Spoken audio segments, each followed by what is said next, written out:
ஒரு ஊர்ல ஒரு ராஜா இருந்தார். அவர் அடிக்கடி காட்டுக்கு வேட்டையாட போவார். சில நண்பர்களையும் கூட அழைச்சிட்டு போவார். காட்டுக்கு போனதும் ஆளுக்கு ஒரு பக்கமா போய் வேட்டையாடுவாங்க. சாயந்தரமா திரும்பி வருவாங்க. மறுநாள் அரண்மனையில் உட்காந்து ஒவ்வொருத்தரும் அவங்க அனுபவங்களை எல்லாம் சொல்லிக்குவாங்க. அவங்க வீரத்துக்கு தகுந்த மாதிரி பரிசை அந்த ராஜா கொடுப்பார். இது மாதிரி ஒரு தடவை எல்லாரும் வேட்டைக்கு போயிட்டு திரும்பி வந்ததும் உட்காந்து பேச ஆரம்பிச்சிருக்கிறாங்க. ஒருத்தன் சொன்னா தன்னுடைய வீர செயலை பத்தி அளக்க ஆரம்பிச்சுட்டான். ஏன்னா அதுக்கு பரிசு கிடைக்க போகுதுல்ல. அதனால அவன் என்ன சொன்னான் தெரியுமா? அரசே, நேற்றுக்கு காட்டுல என்னாச்சு தெரியுமா? எனக்கு நேரா ஒரு சிங்கம் வாயை திறந்துட்டு வந்துட்டுது. நான் பயப்படவே இல்லை. உடனே ஒரு கல்லை எடுத்து குறி பார்த்து வீசினேன். சிங்கத்து வாய்க்குள்ள போய் அந்த கல்லு மாட்டிக்கிட்டுது. அவ்வளவுதான். அந்த சிங்கம் என்னை பார்த்துட்டு பயந்துட்டு ஒரே ஓட்டமா திரும்பி ஓடி போயிட்டுது அப்படின்னா. ஆஹா பலே அப்படின்னு எல்லாரும் கை தட்டினாங்க. ரெண்டாவது ஆள் ஒருத்தன் எழுந்திரிச்சான். அவன் சொல்ல ஆரம்பிச்சான், அரசே, நான் போன வழியில 2 பெரிய மலைப்பாம்பு கிடந்தது. என்னை முழுகிறதுக்கு வந்தது. நான் என்ன பண்ணேன் தெரியுமா? அந்த 2 பாம்போட வாலையும் ஒன்னா சேர்த்து முடிச்சு போட்டுட்டேன். அவ்வளவுதான். அது அங்க இழுக்க இது இங்க இழுக்க முடிச்சு நல்லா இறுகி போட்டுது அப்படின்றான். ஆஹா அற்புதம்னு சொல்லி எல்லாரும் கை தட்டினாங்களாம். அடுத்தபடியா 3வது ஆள் ஒருத்தன் வந்தான். அவன் சொல்ல ஆரம்பிச்சான், மன்னா, நான் போன பாதையில குறுக்க ஒரு ஆறு. அதுல இறங்கி குளிச்சேன். யாரோ காலை பிடிச்சி இழுக்கிறது மாதிரி இருந்தது. திரும்பி பார்த்தா ஒரு பெரிய முதலை. நான் உடனே அப்படியே ஒரு துள்ளல் துள்ளி அது முழுதுல போய் உக்காந்துக்கிட்டேன். அதை அப்படியே கரைக்கு நீந்த வச்சேன். கரைக்கு வந்து சேர்ந்ததும் அப்படியே ஒரே துள்ளா துள்ளி குதிச்சு கரைக்கு வந்துட்டேன் அப்படின்றான். அவன் தன்னுடைய வீரத்தை அப்படி சொல்லியிருக்கான். அடடா எப்பேற்பட்ட வீரம் அப்படின்னு எல்லாரும் கை தட்டினாங்களாம். 4வது ஆள் எழுந்திரிச்சான். மன்னா, நான் போன இடத்துல ஒரு கரடி வந்து என்னை துரத்த ஆரம்பிச்சுட்டுது. நான் ஒரு மலை உச்சிக்கு வந்துட்டேன். அதுக்கப்புறம் ஒரு அடி எடுத்து வச்சாலும் அதுல பாதாளத்துல விழ வேண்டியதுதான். அந்த நேரம் பார்த்து ஒரு பெரிய ராட்சச கழுகு அந்த பக்கமா பறந்து வந்தது. நான் உடனே அப்படியே உயர எழும்பி அந்த கழுகோட காலை பிடிச்சுக்கிட்டேன். அப்படியே தொங்கிக்கிட்டே வந்தேன். ஒரு நல்ல இடம் வந்ததும் தொப்புன்னு கீழே குதிச்சு நடந்து வந்துட்டேன். இதுக்கும் எல்லாரும் கை தட்டுறாங்க. கடைசியா ஒரு ஆள் எழுந்திரிச்சான். அரசே, நான் வந்து போன வழியில ஒரு பெரிய யானை குறுக்க வந்தது. பயங்கரமா சத்தம் போட்டுக்கிட்டே வந்தது. நான் பயந்து ஓடல. உடனே என்ன பண்ணேன் தெரியுமா? அந்த யானையோட வாலை பிடிச்சி தூக்கினேன். தலைக்கு மேல தூக்கி கரன்னு சுத்தினேன். வேகமா சுத்தி வீசி எறிஞ்சேன். அவ்வளவுதான். அதே ஸ்பீட்ல அந்த யானை மேல போக ஆரம்பிச்சுட்டுது. இன்னும் கூட அது போய்கிட்டே தான் இருக்கு, கீழே விழவே இல்லைன்னா. இதை கேட்டதும் ராஜாவுக்கு கோபம் வந்துட்டுது. என்ன முட்டாள்னு நினைச்சுக்கிட்டு பேசுறியா? யானைய வந்து நீ வாழை பிடிச்சி தூக்குன, அதை நான் நம்பணுமா அப்படின்னார். உடனே இவன் பணிவா பதில் சொன்னான், அரசே, ஒரு சிங்கத்து வாயில கல்லு மாட்டிக்கிட்டத நம்புறீங்க, மலைப்பாம்பு வாழை பிடிச்சி முடிச்சு போட்டதை நம்புறீங்க, முதல்ல முதுகல சவாரி பண்ணதையும் நம்புறீங்க, கழுகு காலை பிடிச்சிக்கிட்டு பறக்கிறதையும் நம்புறீங்க. அப்படி நம்புறப்ப நான் சொன்னதை மட்டும் நம்பக்கூடாதா அப்படின்னு கேட்டானா. பொய் சொன்னவங்க எல்லாம் தலையை தொங்க போட்டுக்கிட்டாங்களாம். ராஜா அவங்கள பார்த்து சொன்னாராம், நீங்க எல்லாரும் என்ன முட்டாளாக்கி இருக்கிறீங்க. கடைசியா பேசின இவன் தான் எனக்கு உண்மை எது பொய் எதுங்கிறத புரிய வச்சிருக்கிறான். இவன் தான் உண்மையான தைரியசாலி அப்படின்னு சொல்லி அவனுக்கே பரிசையெல்லாம் கொடுத்து பாராட்டினாராம். இப்படி ஒரு கதை. உண்மையை நிலைநாட்டுகிறவன் தான் உண்மையான வீரன் அப்படிங்கறத இதுல இருந்து நாம புரிஞ்சுக்கணும். இந்த காலத்துல எல்லாம் பொய் சொன்னாதான் பிழைக்க முடியுங்கிறது ஒரு சில பேரோட நம்பிக்கை. ஒரு அப்பாவுக்கு தன் மகனுக்கு பொய் சொல்ல தெரியலையேங்கிற கவலை. பொய் சொன்னாதான் இந்த உலகத்துல பிழைக்கலாம், ஆனா இவனுக்கு அது தெரியலையே, அதனால இவனை அழைச்சிட்டு போய் நடுக்கடல்ல விட்டுட்டு வந்துருவோம் அப்படின்னு அழைச்சிட்டு புறப்பட்டான். கடற்கரைக்கு போனான்.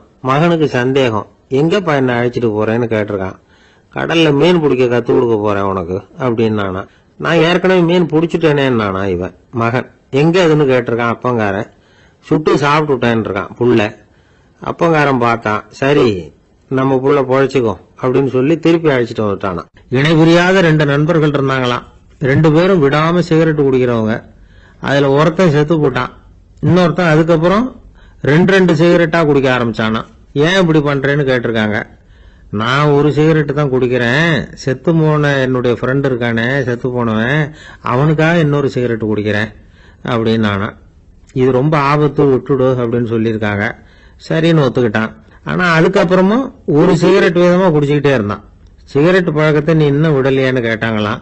அந்த பழக்கத்தை நான் எப்போ விட்டுட்டேன், இப்ப நான் குடிக்கிறது என் ஃப்ரெண்டுக்காக அப்படின்னு நானா. ஒரு கடைக்கு போனேன், 5 ரூபா பணத்தை எடுத்து கொடுத்தேன். ஒரு தினசரி பத்திரிகையை கேட்டேன். அவரு உடனே அங்கே அடுக்கி வச்சிருந்த பத்திரிகையில் ஒன்று எடுத்து என் கையில் கொடுத்தார், வாங்கிக்கிட்டேன். மீதி பணத்தை எடுத்தார், அதையும் என் கையில் கொடுக்கணும்ல, கொடுக்கல. எதிரில் இருந்த பலகையில் வச்சு எடுத்துக்க சொன்னார். எப்பவும் அவர் அப்படிதான் பண்ணுவார். நானும் எடுத்துக்கிட்டு வந்துடுவேன். இவர் ஏன் இப்படி பண்ணுறாருங்கிறது எனக்கு ரொம்ப நாளாக ஒரு சந்தேகம். ஒரு நாள் அவர்கிட்டயே இதை கேட்டுவிட்டேன். ஏங்க, நீங்கள் உங்கள் கடைக்கு வந்து பொருள்கள் வாங்குறவங்களுக்கு நீங்கள் பாக்கி சில்லறையை கொடுக்குறப்போ பலகையில் வச்சு விட்றீங்க, கையில் கொடுக்க மாட்டேங்கிறீங்களே, ஏன் அப்படின்னு கேட்டேன். காசை கையில் கொடுத்தா நம்மகிட்ட இருக்கிற லட்சுமி போயிடுவா சார் அப்படின்னார். அதாவது பணம் செலவாயிடும் அப்படின்னு அர்த்தமா. இன்னொரு நண்பர், அவர் ஒரு நாள் வழக்கத்துக்கு மாறா ரொம்ப சோகமா உட்காந்துருக்கிறார். ஏங்க என்னாச்சு, ஏன் இப்படி கப்பலே கவிழ்ந்தது மாதிரி உட்காந்துருக்கிறீங்க அப்படின்னு கேட்டேன். கப்பலே கவிழ்ந்திருந்தா கூட நான் இப்படி கவலைப்பட மாட்டேன் சார், வேற ஒன்று நடந்து போச்சுன்னார். என்னன்னு கேட்டேன். என் உச்சந்தலையில பல்லி ஒன்று விழுந்துட்டுதுன்னார். அதுக்காகவா இப்படி அப்படின்னு ஆச்சரியப்பட்டேன். ஆமாங்க, பல்லி உச்சந்தலையில விழுந்தா பலன் என்னன்னு பஞ்சாங்கத்தில் பார்த்தேன், மரணம்னு போட்டிருக்கு அப்படின்னு சொல்லிவிட்டு அவர் தொடர்ந்து கவலைப்பட ஆரம்பிச்சிட்டார். இப்படியும் ஒருத்தர், என் கூட வேலை பார்க்குற ஒருத்தர் எப்படி தெரியுமா, தினமும் வலது காலை வச்சு தான் ஆபீஸுக்கு உள்ள நுழைவார். என்னைக்காவது தவறுதலா இடது காலை வச்சு உள்ள வந்துட்டார்னா அன்னைக்கு பூரா மனசு சங்கடப்படுவார், எந்த வேலையும் சரியா ஓடாது. கேரம் போர்டு ஆடுற ஒருத்தர் எப்ப ஆட உட்காந்தாலும் ஸ்ட்ரைக்கரை கை தவறி கீழே விழற மாதிரி பண்ணி அதுக்கப்புறம் அதை எடுத்துக்கிட்டு ஆட உட்காருவார். ஏன்னா எப்போ ஒரு தடவை நிஜமாவே அது வந்து கை தவறி கீழே விழுந்திருக்குது.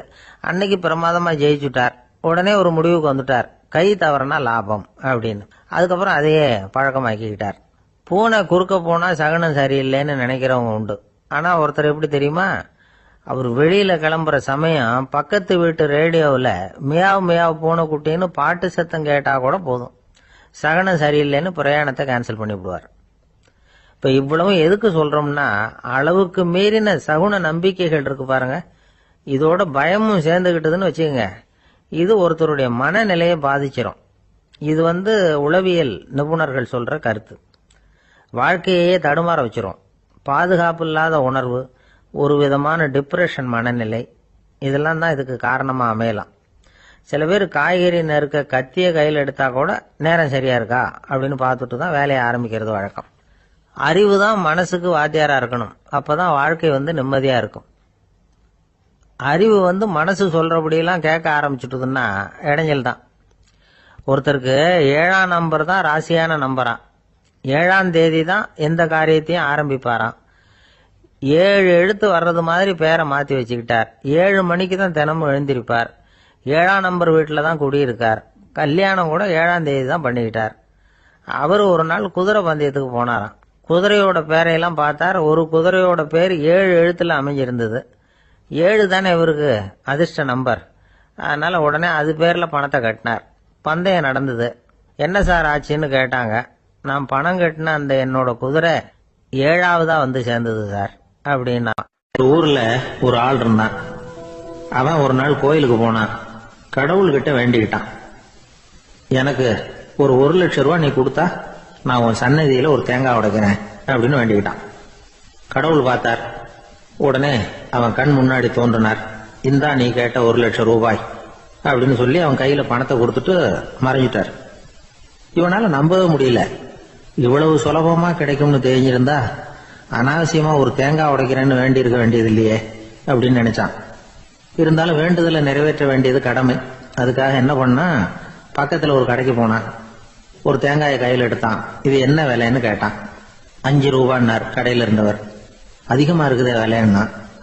அப்படின்னா ஒண்ணு செய்யுங்க, அடுத்த ஊருக்கு போங்க, அங்க தென்னந்தோப்பு அதிகம், அதனால அங்க இதை விட குறைஞ்ச விலைக்கு கிடைக்கும் அப்படின்னார். சரின்னு அடுத்த ஊருக்கு கிளம்புனான். அங்க போய் விசாரிச்சான். ஒரு தேங்காய் 3 ரூபாய் விலைன்னாங்க. இதுவும் அதிகமா தெரியுதுன்னா. அப்படின்னா ஒண்ணு செய்ய, அதோ அந்த ஆத்து ஓரமா ஒரு தென்னை மரம் இருக்கு பார், அதுல நீயே ஏறி பறிச்சுக்கோ, ஒரு தேங்காய்க்கு 1 ரூபா கொடுத்தா போதும் அப்படின்னார் அந்த தோப்புக்கு சொந்தக்காரரு.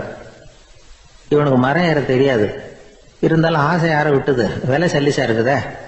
ஆத்து ஓரம் போனா தட்டு தடுமாறி அந்த மரத்துல ஏறினா அந்த தென்னை மரம் வளைஞ்சி ஆத்து பக்கம் போய் அப்புறம் நிமிர்ந்து இருந்தது. அதாவது மரத்தின் உச்சி சரியா ஆத்துக்கு நடுவில் இருந்தது. ஆத்துல வெள்ளம் கரை புரண்டு ஓடிட்டு இருக்கு. இவன் கடவுள் கொடுத்த 1,00,000 ரூபாயை மடியில வச்சு இறுக்கி கட்டிட்டான். உச்சிக்கு போய் காய் பறிக்கிற சமயத்துல காத்தும் மழையும் பலமா கலந்து அடிக்க ஆரம்பிச்சுட்டுது. கால் வழுக்கி விட்டுட்டுது. இவன் சடார்னு ஒரு தென்னை மட்டையை பிடிச்சிக்கிட்டு தொங்க ஆரம்பிச்சிட்டான். கீழே பயங்கரமான வெள்ளம். மடியில 1,00,000 ரூபாய் பணம்.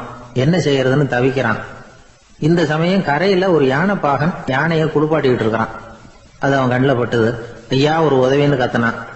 அவன் என்ன செய்யணும்னு கேட்டான்.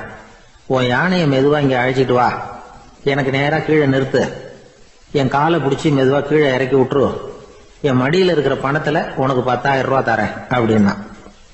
அவன் பார்த்தான். காலை கையை பிடிச்சா கூட எவனும் இந்த காலத்துல 10 ரூபாய்க்கு மேல தரமாட்டேங்கிறான். இவன் காலை பிடிச்சா 10,000 தர்றேங்கிறான் அப்படின்னு யோசனை பண்ணா. உடனே யானையை கொண்டுட்டு போனான். அவனுக்கு நேரா கீழே நிறுத்தினான். அவன் காலை பிடிச்சான். அவ்வளவுதான். அந்த நேரம் பார்த்து யானை மெதுவா நடந்து அப்பால போட்டுது. இப்ப யானை பாகன் அவன் காலை கெட்டியா பிடிச்சிட்டு தொங்குறான். பரிதாபமா மேல பாக்குறான். அவன் மட்டையை பிடிச்சிட்டு தொங்குறான். இப்ப யானை பாகன் சொல்றான், தம்பி மட்டையை விட்டுறாத, கெட்டியா பிடிச்சிக்கோ, நான் உனக்கு 10,000 ரூபாய் தரேன், இதோ மடியில் தான் வச்சிருக்கேன்னா. மேல தொங்குறவனுக்கு இந்த நிலைமையிலேயும் ஒரு சந்தோஷம், மேற்கொண்டு ஒரு 10,000 ரூபாய் நமக்கு கிடைக்கும் போல இருக்கே அப்படின்னு. இந்த சமயத்துல ஒருத்தன் ஒட்டகத்தை ஓட்டிட்டு வந்தான் அந்த பக்கமா குளிப்பாட்டுறதுக்கு. யானை பாகம் பார்த்துட்டான். ஐயா ஒட்டகக்காரரே, அதை இங்க கொண்டுட்டு வா, எங்க காலை பிடிச்சி பத்திரமா இறக்கி விடு, நாங்க பணம் கொடுக்குறோம்னா. அவனும் பணத்துக்கு ஆசைப்பட்டு வந்தான். அவன் காலை பிடிக்கிற சமயம் ஒட்டகமும் நழுவி போட்டுது. இப்ப 3 பேருமே வரிசையா தொங்குறாங்க. ஒட்டகக்காரன் கத்துறான், தம்பி மட்டையை விட்டுறாத, கெட்டியா பிடிச்சுக்கோ, நான் என் மடியில இருக்கிற 5,000 உனக்கு தந்துடுறேன்னா. மேல தொங்குறவனுக்கு இன்னமும் சந்தோஷம். இவனும் பணம் தர்றேங்கிறான் அப்படின்னா இன்னைக்கு நமக்கு மொத்த பண வரவு எவ்வளவு அப்படின்னு ஒவ்வொன்னா கூட்டி பார்க்க ஆரம்பிச்சான். மனக்கணக்கு சரியா வரல. அதனால அப்படியே விரல விட்டு எண்ண ஆரம்பிச்சான். அவ்வளவுதான். மட்டையை விட்டுட்டு கை நழுவி வந்துட்டுது. 3 பேரும் பொத்துன்னு ஆத்துல விழுந்தாங்க. படாத பாடுபட்டு தட்டு தடுமாறி கரைக்கு வந்து சேர்ந்தாங்க. 3 பேர் மடியில் இருந்த பணமும் ஆத்தோட போட்டுது. பேராசை பெருநஷ்டம் அப்படின்னு ஒரு பழமொழி இருக்குல்ல, அதை விளக்கறதுக்காக சொல்லப்பட்ட கதை இது. ஒரு அம்மா தெருவில் உட்காந்து என்னத்தையோ தேடிட்டு இருக்கிறாங்க. அந்த அம்மா ஒரு சுஃபி ஞானி. அவங்க பேர் என்னன்னா ரபியா அல் அடாவியா. அந்த அம்மாவுக்கு கண் கூட தெளிவா தெரியாது. அந்த பக்கமா வந்த சில பேர் இவங்களுக்கு உதவி செய்யறதுக்காக வந்தாங்க. என்ன தேடிட்டு இருக்கிறீங்க அப்படின்னு கேட்டாங்க. இதுக்கு அந்த அம்மா, அந்த கேள்வி அவ்வளவு முக்கியத்துவம் இல்லை, நான் தேடிட்டு இருக்கிறேன், உங்களால் முடிஞ்சா எனக்கு உதவி பண்ணலாம் அப்படின்னாங்களாம். உதவி செய்ய வந்தவங்களுக்கு ஆச்சரியம். எதை தேடுறோங்கிறது தெரியாமல் இப்படி ஏன் நேரத்தை செலவழிக்கிறீங்க, நாங்கள் எப்படி உங்களுக்கு உதவ முடியும், எங்களுக்கு ஒன்றும் புரியலையே அப்படின்ட்டுருக்காங்க. சரி, உங்களை திருப்தி பண்ணுறதுக்காக சொல்கிறேன், ஒரு குண்டூசி தொலைஞ்சு போச்சு, அதை தேடுறேன் அப்படின்னாங்களாம் அந்த அம்மா. அதுக்கப்புறம் இவங்களும் சேர்ந்து தேட ஆரம்பிச்சிட்டாங்க. கொஞ்ச நேரம் ஆச்சு, ஒன்றும் கிடைக்கல. உதவி செய்ய வந்தவங்களும் அழுத்து போட்டாங்க. அப்புறம் கேட்டாங்க, பாருங்கம்மா, இது ரொம்பவும் பெரிய தெரு, அகலமான தெரு, அதனால குறிப்பா நீங்க எந்த இடத்துல அந்த குண்டூசியை தொலைச்சிங்க அதை சொல்ல முடியுமான்னாங்களாம். இதுக்கு அந்த அம்மா, நீங்க மறுபடியும் அர்த்தமில்லாத கேள்வியை கேட்குறீங்க, உங்க கேள்விக்கும் நான் தேடுறதுக்கும் என்ன சம்பந்தம்னாங்களாம். இதை கேட்டதும் அவங்க ஒரு மாதிரி ஆயிட்டாங்க. என்னம்மா நீங்க பைத்தியம் மாதிரி பேசுறீங்க அப்படின்னாங்களாம். சரி, உங்களை மறுபடியும் திருப்திப்படுத்துறதுக்காக சொல்றேன், அதை நான் எங்க வீட்டில் தொலைச்சுட்டேன் அப்படின்னாங்களாம். அப்புறம் எதுக்காக இங்கே வந்து தேடிட்டு இருக்கிறீங்க அப்படின்னு கேட்டிருக்காங்க. ஏன்னா இங்கே தான் வெளிச்சம் அதிகமாக இருக்குது, அங்கே வீட்டுக்குள்ளே இருட்டாக இருக்குது, அதனால் இங்கே வந்து தேடுறேன், வெளிச்சம் உள்ள இடத்துல தானே தேட முடியும் அப்படின்னாங்களாம் அந்த ஞானி. இந்த கதைக்கு என்ன அர்த்தங்கிறத பெரியவங்க சொல்கிறாங்க. அதாவது இந்த தேடுதல்ங்கிறது ஒரு வியாதி. அது நம்ம சதா அலைய வைக்கும், பைத்தியமாக மாற்றுறதுக்கு முயற்சி பண்ணோம். ஒரு காலம் அது நிறைவு அடையவே அடையாது. வாழ்வுங்கிறது ஒரு புரிந்து கொள்ள முடியாத சதா இயங்கி கொண்டிருக்கிற ஒரு செயல். அதுக்கு ஆரம்பமும் இல்லை, முடிவும் கிடையாது. எதையோ தேடணும் அப்படிங்கிற உந்துதல் நமக்குள்ள இருக்கும், ஆனால் குறிப்பாக எதை தேடிட்டு இருக்கிறோம் அப்படிங்கிறது புரியாது. அப்படி ஏதாவது ஒன்றை தேடி அடைஞ்சிடுறோம்னு வச்சுக்கோங்க, உடனே ஒரு அதிருப்தி வந்துடும். அதனால வாழ்க்கைங்கிறது சலிப்பு நிறைந்தது அப்படிங்கிற எண்ணத்தை உண்டாக்கிக்கிறோம். ஒன்று அடைஞ்சதுக்கு அப்புறம் இன்னொன்று தேட ஆரம்பிச்சிருவோம். ஆக இந்த தேடல்ங்கிறது நாம் ஒன்று அடைஞ்சாலும் அடையாவிட்டாலும் தொடர்ந்து நடந்துக்கிட்டு தான் இருக்கும். இதுக்கு முடிவே கிடையாது. இந்த உண்மையை நாம நல்லா புரிஞ்சுக்கணும் அப்படிங்கிறது பெரியவங்களுடைய கருத்து. ஏழையும் தேடுறான், பணக்காரனும் தேடுறான், நோயாளியும் தேடுறான், நோய் இல்லாதவனும் தேடுறான், அதிகாரம் உள்ளவனும் தேடுறான், அதிகாரம் இல்லாதவனும் தேடுறான், முட்டாளும் தேடுறான், அறிவாளியும் தேடுறான். ஆனா யாரும் இதை தான் தேடி சாதிக்க போகிறோம், இதுதான் முடிவு அப்படின்னு திட்டவட்டமா சொன்னதில்லை. ஒன்னு அடைஞ்சதும் இன்னொன்னு தேட ஆரம்பிச்சிடுறாங்க, அவ்வளவுதான். அதாவது உங்களின் தேடுபவர் உங்கள் உள்ளேதான் இருக்கிறார், அவரை தேடி கண்டுபிடியுங்கள். இதுதான் ஞானிகள் நமக்கு சொல்லுகிற ஒரு ஆலோசனை. நம்மால் ஒருத்தன் ஜெயிலில் இருந்தான். இன்னொரு கைதி அவனை பார்த்து கேட்டான், ஏன்பா உன்னை பார்க்கறதுக்கு வெளியிலிருந்து யாருமே இங்கே வர்றது இல்லையே, உனக்கு சொந்தக்காரங்களே கிடையாதா அப்படின்னு கேட்டானா. ஏன் இல்லை, எனக்கு சொந்தக்காரங்க நிறைய பேர் உண்டு, அவங்க என்னை பார்க்க வராததுக்கு காரணம் வேற அப்படின்ட்டுருக்கான் இவன். என்ன காரணம்னு கேட்டான் அவன். அதுக்கு இவன் சொன்னானா, அதுக்கு என்ன காரணம்னா அவங்க எல்லாரும் இங்கே உள்ளே இருக்கிறாங்க அப்படின்னானா. ஒரு ரயில் வேகமாக போயிட்டு இருக்கு. அது ஒரு ரயில்வே ஸ்டேஷனில் கொஞ்ச நேரம் நின்னுது. அப்போ அதில் ஒரு ஆள் ஏறினார். தலையில் ஒரு மூட்டையை வச்சிருந்தார். மூட்டையை தலையில சுமந்துக்கிட்டே உள்ள வந்தார். மூட்டையை தலையில சுமந்துக்கிட்டே ஒரு இடத்துல உட்கார்ந்தார். ரயில் மறுபடியும் புறப்பட்டது. இவர் தன் தலையில இருந்த மூட்டையை கீழே இறக்கி வைக்கணும்ல, வைக்கல, சுமந்துக்கிட்டே வர்றார். எதிரில் உட்காந்துருந்தவர் கேட்டார், ஏங்க ஏன் இப்படியே உட்காந்துருக்கிறீங்க தலையில மூட்டையை வச்சுக்கிட்டு, மூட்டையை கீழே இறக்கி வைக்கலாமே அப்படின்னார். வேணாங்க, பாவம், தலையில இருக்கிற மூட்டையை இறக்கி ரயிலில் வச்சா ரயிலுக்கு பாரம் அதிகமா இருக்கும் அப்படின்னார் அவரு. இப்படி ஒரு ஆளை பார்த்தா நமக்கு சிரிப்பு தான் வரும். ஏன்னா ரயிலுங்கிறது அந்த மூட்டையையும் சேர்த்து சுமந்துக்கிட்டு தான் போகுது. அவன் அந்த மூட்டையை தலையில வச்சிருந்தாலும் ஒண்ணுதான், தரையில வச்சிருந்தாலும் ஒண்ணுதான். அதனால ரயிலுக்கு எந்த மாற்றமும் ஏற்பட போறதில்லை. அதே மாதிரி தான் நம்ம மனமும். இதுவும் ஒரு தேவையில்லாத சுமை, அனாவசியமா சுமந்துக்கிட்டு இருக்கிறோம். இத கீழே இறக்கி வச்சுட்டா வாழ்க்கை பிரயாணம் சுகமா இருக்கும். ரயில் பிரயாணம் பண்ற அந்த ஆள் மூட்டையை சுமக்கிறான், வாழ்க்கை பிரயாணம் பண்ற நாம மனசை சுமக்கிறோம். இது ரெண்டுக்கும் எந்த வித்தியாசமும் இல்லை. மனசை கீழே இறக்கி வச்சுட்டா பாரம் இல்லாமல் வாழலாம், பறவைகள் மாதிரி பறக்கலாம், குழந்தைகள் மாதிரி கள்ளங்கபடம் இல்லாம வாழலாம். இந்த வெளி உலகத்துல நாம நிலை பெற்று இருக்கணும், வேரூன்றி இருக்கணும். அதே சமயம் நம்முடைய உள்வெளியில ஆன்மீக வாழ்க்கையில பாரம் இல்லாம இருக்கணும். அப்போ பறக்கணும், நதியை போல ஓடணும், மிதக்கணும், பயணம் சுகமா இருக்கும், களைப்பு தெரியாது, கவலை தெரியாது. ஒரு சீடன் போதி தர்மரை நாடி வந்தான். குருவே, நீங்கள் என்ன வெறுமையாக இருக்க சொன்னீங்க, நான் இப்ப மறுபடியும் வெறுமையானவன் ஆகிட்டேன், அதனால இப்ப என்ன செய்ய சொல்றீங்க என்ன அப்படின்னு சொல்லி நின்னான்.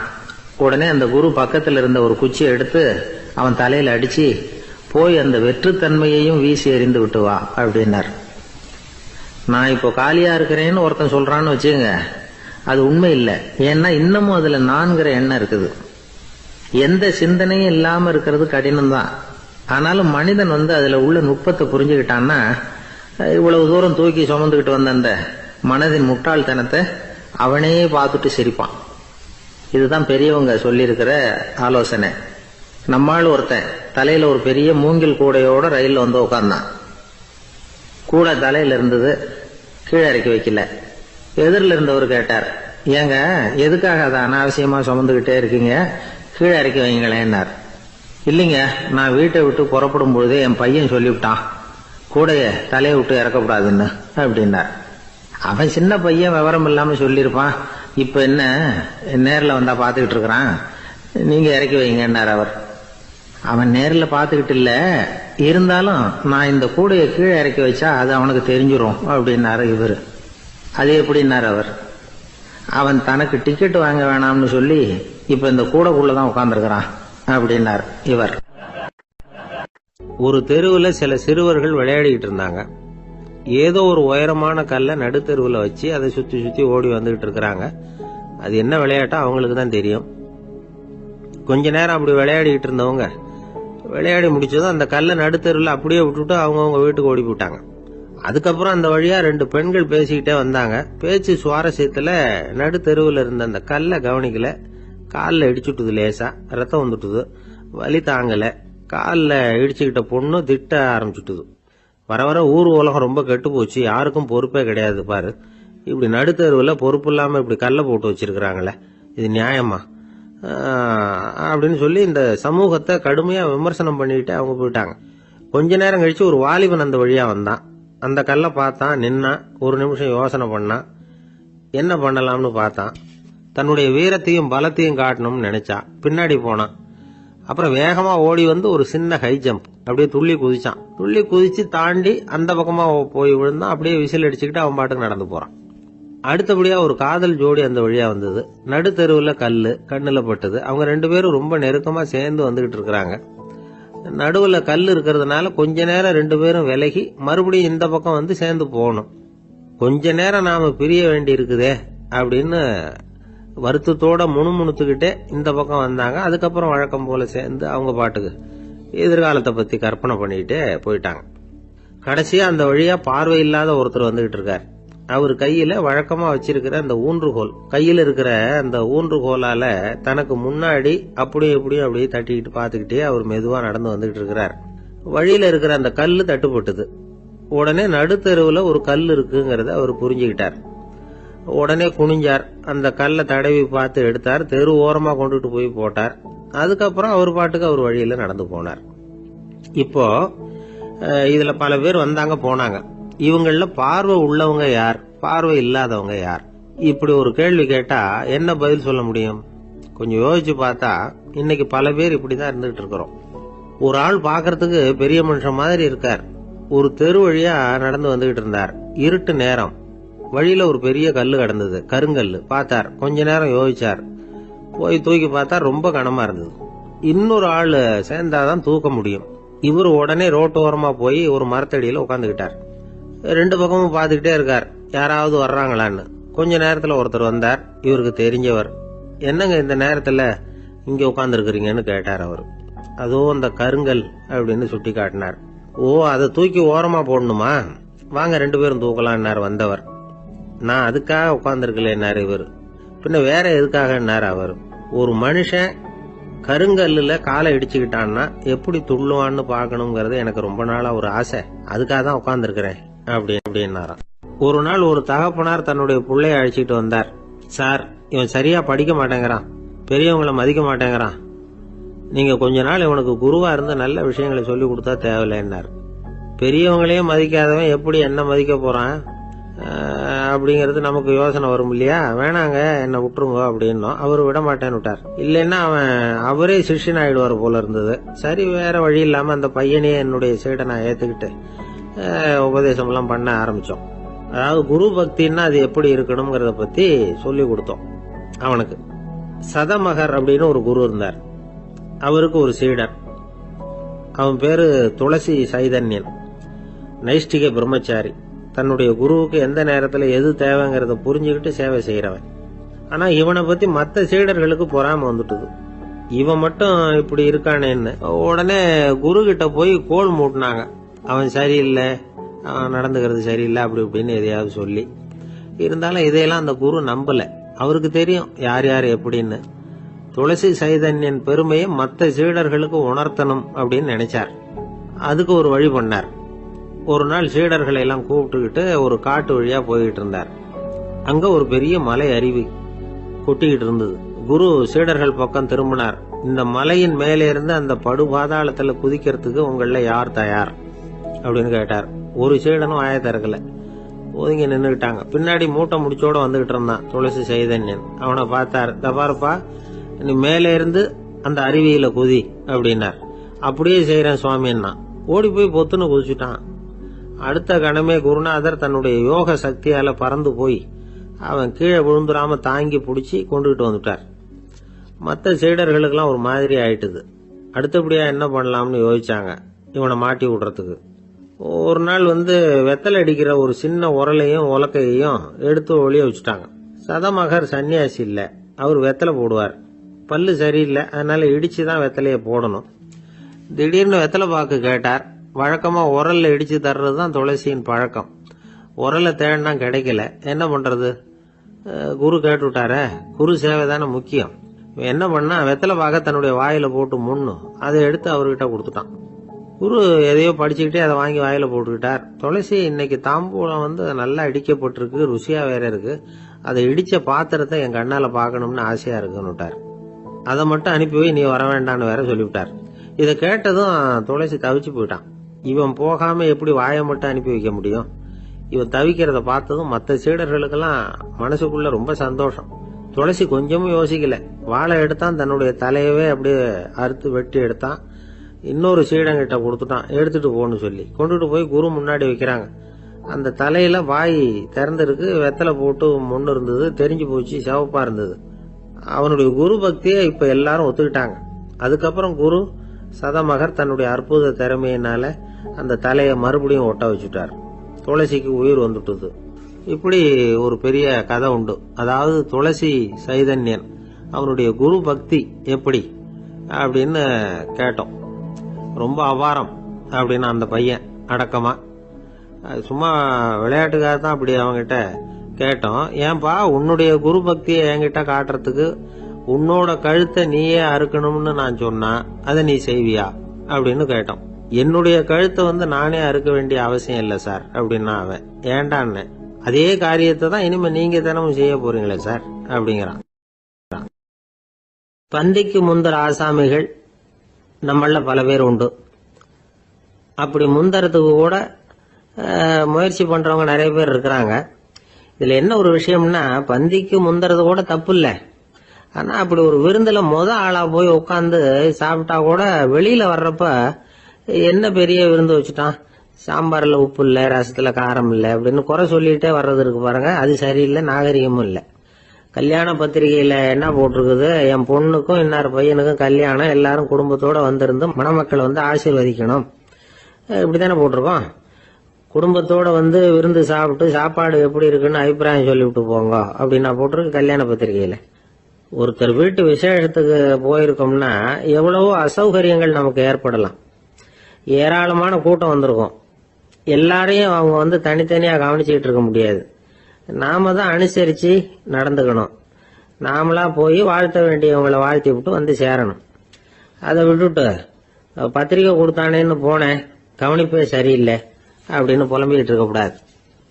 ஒரு விருந்துக்கு போனா அங்க எப்படி நடந்துக்கணும் அப்படிங்கறத பத்தி கூட அனுபவசாலிகள் சில விவரங்கள்லாம் சொல்லியிருக்கிறாங்க. இந்த காலத்துல கல்யாணம், பிறந்த நாள், அது இதுன்னு நிறைய விருந்துகள் நடக்குது. அதெல்லாம் எதுக்காக? மனித உறவுகளை வளர்த்துக்கிறதுக்காக தான், வேற எதுக்கு? ஒரு விருந்துக்கு போனா அமைதியா பொறுமையா போய் உட்காரணும். அடிச்சு பிடிச்சிக்கிட்டு இடத்த பிடிக்க போறேன் அப்படின்னு நிக்கப்படாது. முதல் பந்தி நடந்துகிட்டு இருந்தா அது முடிஞ்சு இலை எடுத்து சுத்தம் பண்ணதுக்கு அப்புறம் போய் உட்கார்றது தான் நாகரீகம். இலை எடுக்கிறதுக்கு முன்னாடியே அங்க போய் உட்காந்தா நல்லா இருக்காது. நீங்க சாப்பிட்டுட்டு உட்காந்துருக்கீங்களா, சாப்பிட்றதுக்கு உட்காந்துருக்கீங்களா, பாக்குறவங்களுக்கு சந்தேகம் வந்துடும். அதே மாதிரி இலையில எல்லா ஐட்டமும் பரிமாறினதுக்கு அப்புறம் சாப்பிட ஆரம்பிக்கணும். ஒவ்வொரு ஐட்டமா வைக்க வைக்க நாம பாட்டுக்கு எடுத்து உள்ள தள்ளிட்டே இருந்தோம்னா எதை வச்சோம் எதை வைக்கலன்னு பரிமாறினவரே குழம்பி போயிடுவார். ஏன்னா எப்ப பார்த்தாலும் இலை காலியாவே இருக்கும். சாப்பிட்றப்போ உங்க சாப்பாட்டையே நீங்க கவனிக்கணும். அடுத்தவங்க இலையில என்ன இருக்கு, பக்கத்துல இருக்கிறவர் எதை அதிகமா சாப்பிடுறார், இதெல்லாம் நமக்கு என்னத்துக்கு? எல்லாரும் சாப்பிட்டு முடிக்கிற வரைக்கும் பொறுமையா இருக்கிறது தான் நல்லது. நீங்க மட்டும் திடீர்னு பாதியில எழுந்திருச்சு பக்கத்துல இருக்கிறவங்களுக்கு சங்கடமா இருக்குமேங்கிறதெல்லாம் யோசிக்காம நீங்க பாட்டு எழுந்திரிச்சு போக கூடாது. பக்கத்துல உள்ளவங்க உங்களை எழுந்திருக்க சொன்னா எழுந்திரிச்சு போகலாம். விருந்துகள்ல சாப்பாட்டை வீணாக்கிறதே ஒரு நாகரிகமா போட்டுது. இந்த காலத்துல சாப்பாட்டுக்கே கஷ்டப்பட்டுக்கிட்டு பல பேர் இந்த உலகத்துல இருக்கிறப்போ சாப்பாட்டை வீணாக்குறது எவ்வளவு பெரிய மோசம்ங்கிறத நினைச்சு பார்க்கணும். வேணுங்கிற அளவுக்கு கேட்டு வாங்கி சாப்பிடுறதுதான் முறை. விருந்துல இந்த பஃபே அப்படின்னு சொல்லி ஒரு முறை சொல்றாங்கல்ல, அதாவது உணவு வகைகளை எல்லாம் பொதுவா ஒரு இடத்துல வச்சுடுறது, நமக்கு தேவையானதை நாமே எடுத்து ஒரு தட்டுல போட்டுக்கிட்டு சாப்பிட வேண்டியது. இதுல கூட சில பேர் தேவைக்கு அதிகமா எடுத்து போட்டுக்கிட்டு வீணாக்குறாங்க. சில சமயம் கடைசியா சாப்பிட போறவங்களுக்கு எல்லா ஐட்டமும் கிடைக்காம போகலாம். அதை போய் பெருசு பண்ணிட்டு இருக்க கூடாது. என்ன சார் இந்த அளவுக்கு கூடவா நாகரிகம் தெரியாம இருக்கிறோம், இதை போய் பெருசா சொல்ல வந்துட்டீங்களே அப்படின்னு நினைக்கலாம். ஒருத்தர் ரெண்டு பேருக்கு இந்த விவரம் தேவைப்படலாம். அவங்க காதலையும் இது விழட்டுமேங்கிறதுக்காக தான் இது. ஒரு பெரிய கல்யாண விருந்து நடந்துகிட்டு இருந்தது. விருந்து மண்டபத்து வாசல்ல ஒருத்தர் நின்றுகிட்டு வர்றவங்களையெல்லாம் ரொம்ப மரியாதையா வணங்கி உள்ள அனுப்பி வச்சுக்கிட்டு இருந்தார். எப்படி தெரியுமா? வர்றவங்க கையெல்லாம் பிடிச்சி முத்தம் கொடுத்து அதுக்கப்புறம் உள்ள அனுப்பி வச்சுக்கிட்டு இருந்தாராம். கூட்டம்லாம் முடிஞ்சதுக்கு அப்புறம் அவர்கிட்ட போய் கேட்டிருக்கிறாங்க, சார் நானும் எவ்வளவோ விருந்துகளுக்கு போயிருக்கிறேன், இருந்தாலும் இவ்வளவு மரியாதையா வர்றவங்க கைக்கெல்லாம் முத்தம் கொடுத்து வரவேற்கிறத இங்கதான் பாக்குறேன் அப்படின்னு சொன்னாங்க. அதுக்கு அவரு சொன்னார், அட போங்க சார், நான் முத்தம் கொடுக்கல, முந்தின பந்திக்கு வந்து சாப்பிட்டவங்களே அடுத்த பந்திக்கும் வர்றாங்களான்னு மோந்து பார்த்து அனுப்பி வச்சுக்கிட்டு இருந்தேன் அப்படின்னார். ஆபீஸ்ல வேலை பார்க்கிற ஒருத்தர் வந்தார்.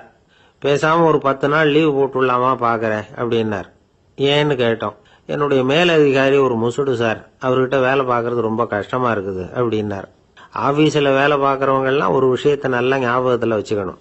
மேலதிகாரிங்கிறவர் ஒரு பெரிய மகான் இல்ல, அவரும் ஒரு மானிட பிறவிதான். சராசரி மனுஷனுக்கு உள்ள பலம் பலவீனம் ரெண்டும் அவருக்கும் உண்டு. அதனால அவரை கொஞ்சம் அனுசரிச்சு போறதுக்கு பழகிறது தான் நல்லது. மேலதிகாரிகள்ல பல வகை உண்டு. அதுல முக்கியமா 3 வகை. அதுல ஒரு வகை எப்படி தெரியுமா? உங்களை வந்து ஒரு வேலை செய்யற மெஷினா மட்டுமே நினைக்கக்கூடிய வகை.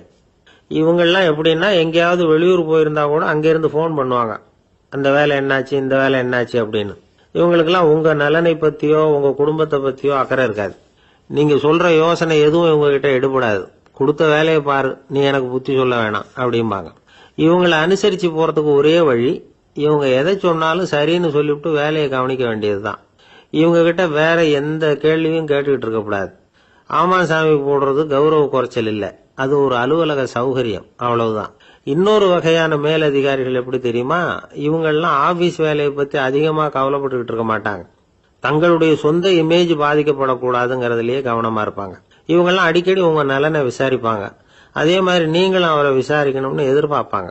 இந்த ரக அதிகாரிகளுக்கெல்லாம் புது வருட வாழ்த்து அனுப்பலாம், பிறந்த நாள் வாழ்த்து அனுப்பலாம். அவருக்கு எங்கேயாவது ஒரு பாராட்டு விழா நடந்தா முதல் வரிசையில போய் உட்காந்து உங்க முகத்தை காட்டலாம். ஆபீஸ் வேலையை மட்டுமே பாக்குற பணியாளர்கள் இது மாதிரி அதிகாரிகள் கிட்ட நல்ல பேர் வாங்க முடியாது. இன்னொரு வகையான மேலதிகாரிகள் உண்டு. அவங்க எப்படின்னா, ஆபீஸ் வேலையை பத்தியும் கவலைப்பட மாட்டாங்க, தனக்கு கீழே வேலை பார்க்கறவங்கள பத்தியும் கவலைப்பட மாட்டாங்க. எக்காரணம் கொண்டும் தன்னுடைய பொசிஷனுக்கு ஆபத்து வந்துடக்கூடாதுன்னே நினைக்கக்கூடியவங்க இவங்க. இவங்களால வந்து கடுமையான வேலை செய்யவும் முடியாது, தீர்மானிக்கவும் முடியாது.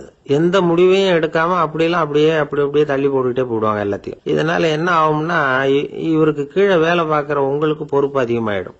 இவங்க கிட்ட போய் பிரச்சனையை மட்டும் சொல்லி பிரயோஜனம் இல்லை, அதுக்கான முடிவுகளை நீங்களே சொல்லணும். அப்பதான் இது மாதிரி அதிகாரிகள் கிட்ட நல்ல பேர் வாங்கலாம். அட்லீஸ்ட் கெட்ட பேர் வாங்காமலாவது காலம் தள்ளலாம். ஆபீஸ்ல வேலை பார்க்கறவங்க முக்கியமா சில விஷயங்களை ஞாபகத்துல வச்சுக்கணும். ஆபீஸ்ல நடக்கிற நல்லது கெட்டது எதுவா இருந்தாலும் உடனடியா மேலதிகாரி கிட்ட தெரிவிக்கிறது நல்லது. 3வது மனிதர் மூலமா அதை அவர் தெரிஞ்சுக்கிறது அவ்வளவு நல்லது இல்லை. எந்த மேல் அதிகாரியுமே தான் வந்து இந்த சர்பாஸ் செய்யப்படுறத விரும்புறதில்லை. அதனால அவருக்கு தெரியாம மேலிடத்துக்கு மணி எழுதி போடக்கூடாது. அப்படி எழுதி போடுறவங்க சில பேர் இருக்கிறாங்க. நீங்களும் உங்க மேலதிகாரியும் தொழில் ரீதியா ஒரே படிப்பு படிச்சவரா இருக்கலாம். அப்படி இருந்ததுன்னா அட்ஜஸ்ட் பண்ணி போறது கொஞ்சம் கஷ்டம்தான். இதை மனசுல வச்சுக்கிட்டு நடந்துக்கணும். உங்களுக்கும் அவருக்கும் அபிப்பிராய பேதமா, அது அவருக்கும் உங்களுக்கும் உள்ள தனிப்பட்ட பிரச்சனை, அதை வந்து விளம்பரப்படுத்திட்டு இருக்க கூடாது. அது அவருடைய கோபத்தை கிளறும். உங்க மேலதிகாரி உங்க கூட படிச்சவரா இருக்கலாம், அதுக்காக அவரை எல்லாருக்கும் முன்னாடி அடைய கிச்சாமி எப்படிடா இருக்க அப்படின்லாம் கேட்டுக்கிட்டு இருக்க கூடாது. பொதுவா யாரும் அதை விரும்புறதில்ல.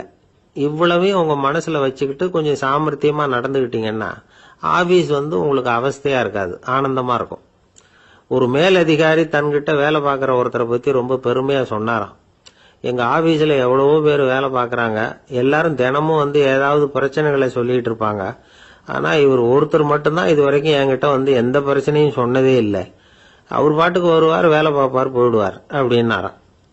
நான் உடனே அவ்வளவு பெருமைக்குரிய அந்த ஊழியரை பார்த்து கேட்டேன், ஏன்பா உன்னுடைய மேலதிகாரி கிட்ட நீ எந்த பிரச்சனையும் கொண்டுகிட்டு போறதே இல்லையாமே அப்படின்னு கேட்டேன். அதுக்கு அவர் சொல்றாரு, ஆமாங்க, அது ஏன்னா அவரால் எந்த பிரச்சனையுமே தீர்க்க முடியாதுங்கிறது எனக்கு நல்லா தெரியும், அதனால அப்படி செய்யறேன், வேற ஒண்ணும் இல்லை அப்படின்னார் ரொம்ப பொறுமையா. இந்த உலகத்துல மனுஷன் எவ்வளவோ தவறுகள் செய்யறான், அதுக்கெல்லாம் என்ன காரணம்? அதை பத்தின ஆராய்ச்சி தான் இன்னைக்கு. இதுக்கு ஆராய்ச்சி என்னத்துக்கு, அது தெரிஞ்ச விஷயம் தானே அப்படின்னு நீங்க நினைக்கலாம். ஆனா அப்படி அலட்சியமா இந்த விஷயத்தை விட்டுறக்கூடாது.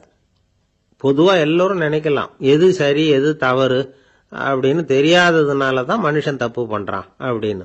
ஆனா அப்படி சொல்லிட முடியாது. மனுஷன் வந்து தெரிஞ்சேதான் தவறுகள் பண்றான். இப்போ உதாரணத்துக்கு ஒரு சாலையில இடது பக்கம் போக வேண்டிய ஒருத்தர் நடுக்கோட்டை தாண்டி வலது பக்கமா வண்டியை ஓட்டிட்டு போறாருன்னு வச்சுங்க.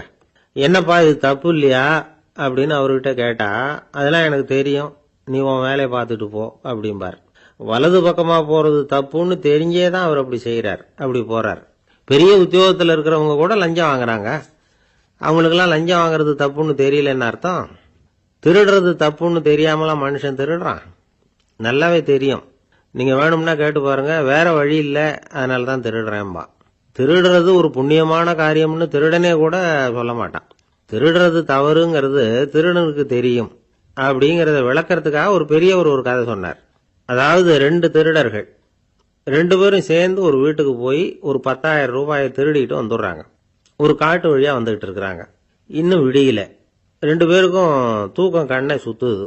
சரி, இப்படியே ஒரு மரத்தடியில படுத்து தூங்குவோம், காலையில விடிஞ்சதும் இந்த பணத்தை 2 பேரும் பங்கு போட்டுக்குவோம் அப்படின்னு முடிவு பண்றாங்க.